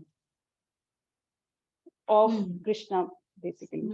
So isn't it like that, Madhuri? Like I want to ask, like कि ऐसे है कि like अपने आप से ही वो आपका क्वेश्चन फिर घूम फिर के यही है कि क्या हमें सोचना चाहिए कुछ कॉन्शियसली, या हमें नहीं सोचना चाहिए क्योंकि नाम अपने आप गुण और लीला को स्फुरित कर देगा। जी यही है क्वेश्चन था जी, है ना। तो इसी के ऊपर मैंने बताया कि भाई इस्कॉन में दो मत चल रहे हैं। एक भक्त तो कह रहे हैं कि क्योंकि नाम जो है वो अपने आप ही और ये सभी लोग जानते हैं और ये एक्सेप्ट करते हैं पूरे सब, कि नाम रूप गुण और लीला को अपने अंदर छुपाए हुए है। नाम जब से भगवान का रूप उदय हो जाएगा हमारे हृदय में, और भक्ति और बढ़ेगी, तो भगवान के गुण किसी को बताने की, पढ़ने की जरूरत नहीं पड़ेगी, अपने आप भगवान के जो अपार गुण हैं हमें पता चल जाएंगे। और फिर और भक्ति बढ़ेगी तो भगवान की लीलाएं हमें दिखने लग जाएंगी और भक्ति बढ़ेगी तो यही बैठे बैठे भगवान की लीला में प्रवेश भी हो जाएगा। ये प्रोसेस है ना। ये बात तो सभी लोग एक्सेप्ट कर रहे हैं। अब कई भक्त जो है ये बोलते हैं कि भाई जब हम भगवान मंत्र जप में मंत्र के इष्ट का चिंतन करना ही होता है ना। प्रभुपाद जी भी बोल रहे हैं मंत्र के अर्थ का चिंतन करिए और मंत्र के इष्ट का भी चिंतन करिए। When you are speaking Hare Krishna mahamantra, what should you think? O energy of Krishna, O Krishna please engage me in your service. It's a prayer and is also the meditation. मंत्र अर्थ चिंतनम, प्रभुपाद जी ने भी बताया कि आपको ऐसे करते हुए in the mood of separation, crying just like a child cries for the mother, विप्रलंब भाव के साथ जप करिए। ठीक है। तो भक्त लोग बोल रहे हैं कि प्रभुपाद जी ने तो खुद ही बोला है कि ऐसे जप करिए, और प्रभुपाद जी की यहाँ टीचिंग्स में यहाँ पे प्रभुपाद जैसे लिख रहे हैं ना, one meditates on different limb of the body. 6th chapter में उस दिन हमने पढ़ा था 647 की पर्पट में प्रभुपाद बता रहे हैं कि द डिवोटीज भक्ति योगी should meditate on the Shyam Sundar form of Krishna who has yellow garments, whose color is blue, who is having peacock feather, है ना। प्रभुपाद 647 की पर्पट में भगवद गीता में। तो प्रभुपाद की खुद की बुक्स में भी है कि one should meditate on Krishna. ऐसा नहीं है कि प्रभुपाद जी ने इसको मना किया है। सो अल्टीमेट अंडरस्टैंडिंग ये है कि हर साधक अपने आप देखे कि उसको क्या चीज चल रही है। कुछ साधकों को लगता है नहीं अगर मैं वो सोचने बैठ जाऊंगा तो हो सकता है कि मैं भगवान की लीलाओं के बारे में सोचने लग जाऊं जिसका मुझे अधिकार नहीं है अभी। समझे आप?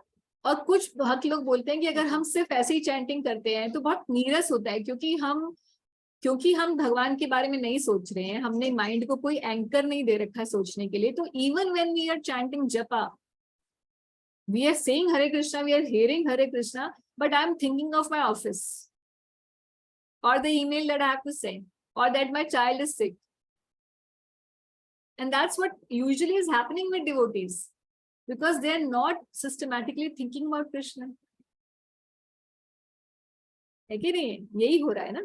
तो डिवोटीज फिर जब कई सालों तक ऐसे चलता रहता है ना, तो वो सोचते हैं कि अरे भाई ये मैं भक्ति कर भी रहा हूँ कि नहीं, मेरी अटैचमेंट ही नहीं भगवान से हो रही, क्योंकि वो भगवान के बारे में सोच ही नहीं रहे। अटैचमेंट कैसे होगी ना, वो पढ़ रहे ढंग से।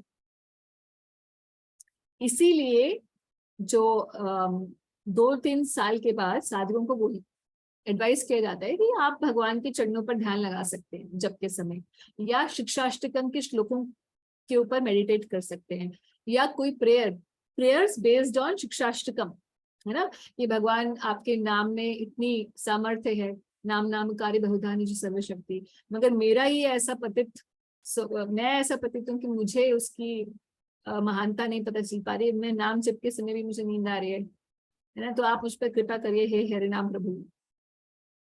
So this way we can meditate on the first 3-4 shlokas of Shikshashtakam while chanting, or we can think of the lotus feet of Krishna, different marks on the lotus feet of Krishna while chanting। तो इससे होगा क्या, अब हम कोई बहुत स्मरणम में कोई गूढ़ स्मरण नहीं कर रहे हैं, लीलाओं का चिंतन या ऐसे कुछ ये सब नहीं कर रहे, भगवान की नित्य लीलाओं का या भगवान के अपार गुणों का, कि भगवान कितने रसिक हैं, भगवान ऐसे हैं वैसे हैं, ये सब नहीं हम ध्यान कर रहे, मगर हम कम से कम माया का भी तो ध्यान नहीं करें जब हम जप कर रहे हैं, है ना। सो इससे क्या होता है, हमारे हृदय में धीरे धीरे भगवान के बारे में हम सोचना शुरू करते हैं, प्रैक्टिस करते हैं। We train our mind to think about Krishna, but not in a way that is not supported by the scriptures. तो ये बात सत्य है कि नाम में रूप गुण लीला सब कुछ समाहित है, और अगर कोई केवल नाम जप करेगा, ध्यान पूर्वक सुनेगा, तो अपने आप रूप गुण लीला उदित हो जाएगी, ये बात बिल्कुल सही है। मगर जिसका नहीं हो रहा कई सालों से, और वो अब अंदर वैक्यूम फील होने लग जाता है भक्तों को कि अरे जब कर रहा हूं मगर मैकेनिकल टेप की तरह चले जा रहा है, तो फिर then they should think about Krishna. There is no offense in, rather we must think about Krishna. That's what we are supposed to be thinking, है ना। ठीक है माता जी, I hope it's clear now. Yes, Mataji. Yes, Mataji. Raj Actually, Sakhi- like, sorry to interrupt you. Yes, बोलिए complete करिए। बस ये कह रहे थे कि जैसे श्रीला प्रभुपाद जी ने वो एक उनकी लाइन है that hear yourself chant attentively, तो हाँ। isn't it like the summary, Mataji? वो That's ये उसी सभी को चीज का summary बन जाती है। नहीं ऐसा नहीं है, क्योंकि इसी चीज को तो मैंने अभी कोट किया कि प्रभुपाद जी के इस बात को ऑफन कोटेड किया जाता है कि only hear the holy name, है ना, just hear the holy name, there is no question of mind, just hear the holy name. But at the different places Prabhupada has said, even in the, वो तो एक conversation है एक भक्त के साथ, जिसमें भक्त पूछ रहा है। जब गुरु किसी के साथ conversation करते हैं तो उस साधक के हिसाब से आंसर देते हैं। आप और मैं दोनों जाएंगे गुरु माँ से एक ही क्वेश्चन पूछेंगे ना, तो अलग अलग आंसर मिलेंगे। आपके हिसाब से आपको आंसर मिलेगा, मेरे हिसाब से मुझे। कोई भक्त जाएगा महाराज मैं शादी कर लूं, महाराज बोलेंगे नहीं तुझे ब्रह्मचारी रहना है, दूसरे को बोलेंगे तू शादी कर। क्यों? क्योंकि दोनों का लेवल अलग अलग है। एक गुरु कई दोनों चेले, मगर आंसर अलग अलग है ना।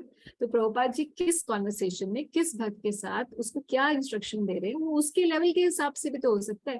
प्रभुपाद जी के ग्रंथों को पढ़ के तो हमें दिख रहा है कि प्रभुपाद खुद ही इनकरेज करें we should think about Krishna. So इसलिए हम ये नहीं कंक्लूड कर सकते कि हेंस कंक्लूडेड उस कॉन्वर्सेशन के बेस पर कि प्रभुपाद जी ने मना किया है to think about Krishna. That would be a wrong conclusion, because in Prabhupada books he himself is saying that you should think about Krishna, isn't it? जी माताजी। Raj Sakhi? हरे कृष्ण माता जी, प्रणाम। Hare Krishna, प्रणाम। माता जी थैंक यू सो मच। मैंने कुछ दिन पहले आपसे क्वेश्चन ही पूछा था कि how to meditate on lotus feet, जब आपने बोला था कि यू सर्च फॉर लेक्चर। माँ जी वो मुझे पता नहीं चल माता पाया। जी कुछ नहीं है, आवाज आपके बीच में चली गई है। एक सेकंड मैं वो हटा देती हूँ। जी माता जी अभी आ रही है। Yes, I can hear you. Hare Krishna. Yes, I can hear you. कोई बात नहीं माता जी, वो आई कैन अंडरस्टैंड, इतने सारे लेक्चर्स में मिलना मुश्किल है। प्रभु जी भी नहीं भूल पा रहे थे, मैं भी नहीं ढूंढ पाई। कोई बात नहीं माता जी। मैं ये बोल रही थी कि अभी जैसे आपने डिस्कस किया है, दिस इज इनफ कि हमें मेडिटेट करना है फीट पे, but meditating on feet means the signs on the feet of Krishna, the symbols on the feet of Krishna, or the cross legs only is enough? both can be done, both can be done, but generally क्या होता है ना, mind एक ही चीज पे बैठता नहीं है हाँ कि आप जी। सिर्फ चरणों का, भगवान के श्याम वर्ण के चरणों का ध्यान कर रहे हैं कि चलो उस पे तुलसी पत्र है, ऐसे है, ऐसे है, और उसके बाद 5 मिनट के बाद आपका माइंड कुछ और सोच रहा है, आपका ध्यान हट गया। तो अगर चरणों पर चरण चिन्हों पे ध्यान होता है तो थोड़ा सा और एंकर मिल जाता है माइंड को।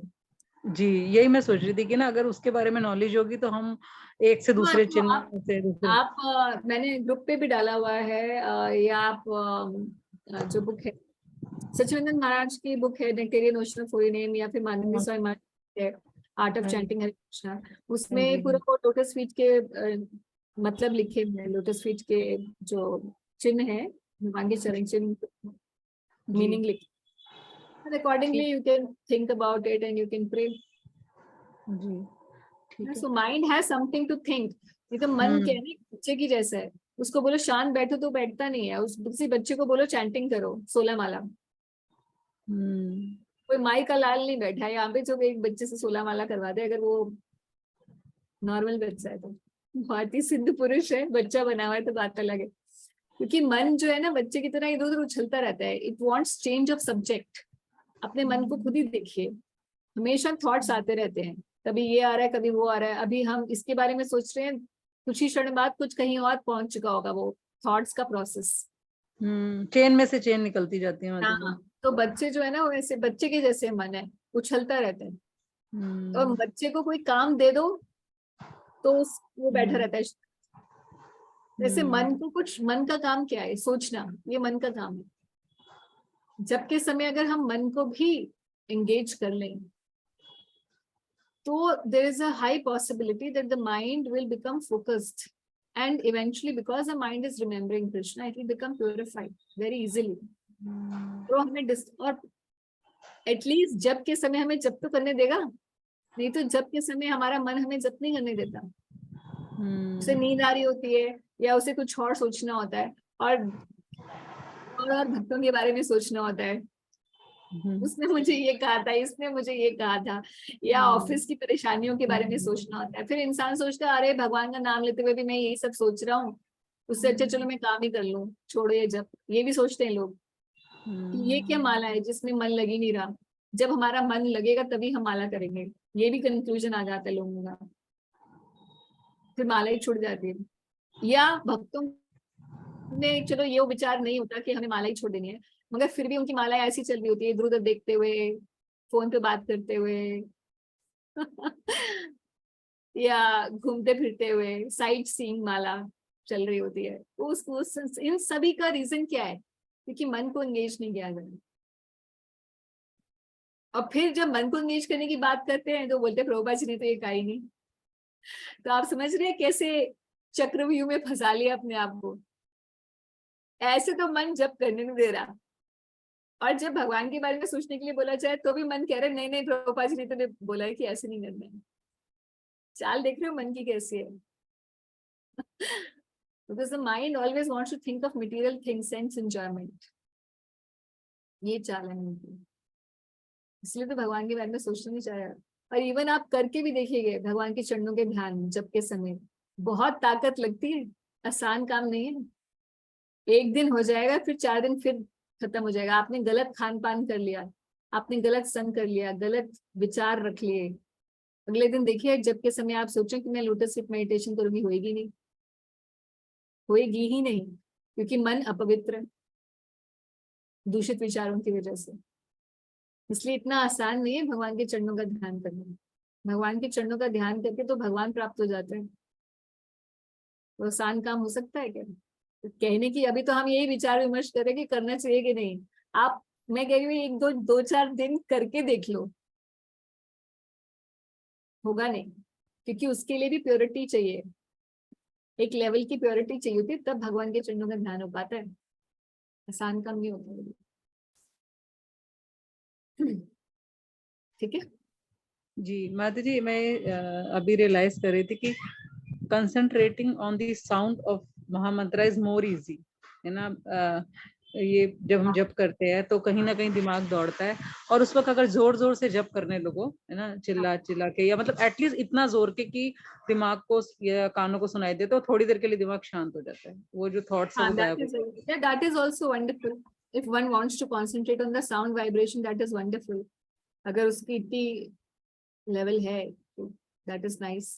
मगर ये इसमें दिक्कत यही होती है कि इतना उच्च स्वर में जप हो नहीं पाता बहुत लंबे समय तक,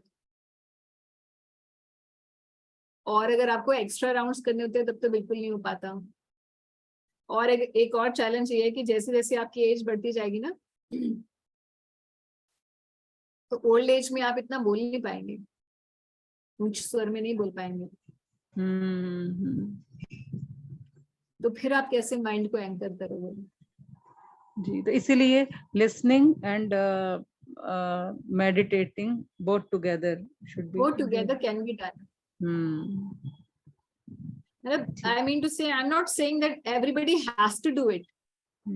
If one can concentrate on the sound vibration, that is wonderful. But if it's not something that you are able to do properly, then at least think about Krishna. Don't think about Maya while you are chanting. And when you have to think about Krishna, what should we think? Best is to meditate on the lotus feet, which Prabhupada himself is saying in this purport. It's not something that I'm cooking up. है ना?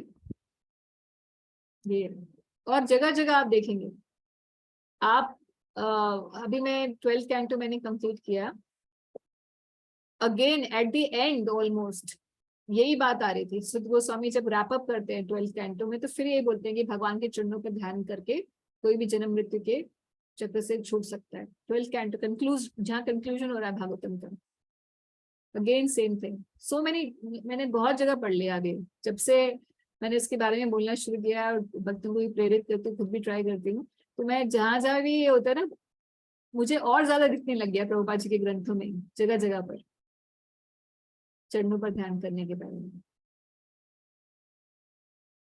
ठीक है, नेहा माता जी आपका बीच में फिर से hand raise है, ये पहले वाला ही है? न्यू हैंड रेज है। ओके, हाँ जी। वो एक क्वेश्चन था कि while in continuing to this guided meditations and चरणों का ध्यान माता जी, क्या Yes, हम like white noise वगैरह सुन सकते हैं हेडफोन से, या मतलब some light like meditation music like? No, while chanting japa you must hear what you are saying. Even in the beginning, जैसे भक्त लोग क्या होते हैं, प्रभुपाद जी का टेप लगा देते हैं चैंटिंग वाला, वो बिगिनिंग में तो ठीक है, जो बिल्कुल प्रारंभिक भक्त है जिसको जब करने नहीं आ रहा, उसकी कंटिन्यू एक रिदम नहीं बन रही बोलने में, उसके लिए ठीक है। मगर आइडियली प्रभुपाद खुद ही बोलते हैं कि you must hear what you are speaking. तो अगर ये वाइट साउंड या ऐसा कुछ लगा लेंगे, हम हेडफोन्स लगा लेंगे, तो फिर then we are not able to hear the holy name what we are chanting. हाँ, अपने कानों को ब्लॉक करने के लिए वो आप लगा सकते हैं ताकि एक्सटर्नल साउंड ना आए, तो ईयर ब्लॉक्स होते हैं ना, वो लगाए जा सकते हैं, काफी डिवोटीज यूज करते हैं वो। उसमें क्या है कि आप जब कर रहे होते हो तो आपकी खुद की साउंड जो होती है आपके अंदर ही गूंजती है और बाहर की साउंड नहीं आती। तो अगर आप धीरे भी जब कर रहे होंगे ना, बहुत लाउड नहीं बोल रहे होंगे, तो कई बार ऐसा होता है कि हम थके हुए हैं या खांसी है, या कई लोग ज्यादा ऊंचे में बोल भी नहीं पाते हैं, उनको सॉफ्ट जपा करना अच्छा लगता है, तो वो सुन नहीं पाते हैं। एक्सटर्नल साउंड्स, पंखे की आवाज ही ब्लॉक कर देती है जपा के साउंड को। तो आप वो ईयर ब्लॉक्स यूज करिए, बहुत सारे आते हैं, मतलब बहुत कंपनीज के आते हैं, and you simply even if you are softly chanting you will be able to hear. जी मतलब। और ये जो गाइडेड मेडिटेशंस है, ये आपको वाइल चैंटिंग नहीं करना है। तो आप सच्चिदानंद स्वामी महाराज के आप बिकॉज आप ऑलरेडी जानते हैं महाराज को, एंड जो डिवोटीज ऑलरेडी जानते हैं वो सच्चिदानंद महाराज के यूट्यूब चैनल पर देख सकते हैं guided meditations, and you hear them and you try to understand the essence of it and then apply it. नहीं, ऐसा नहीं कि आपके जपा चल रहा है उधर से सच्चिदानंद महाराज का लेक्चर चल रहा है, that's not the right thing. Okay,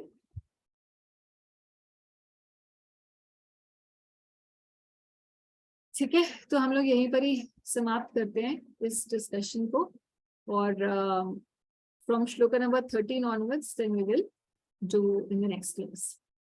हरे कृष्णा, श्रील प्रभुपाद की जय, श्रीमद् भागवत की जय। Hare Krishna, thank you. हरे कृष्णा।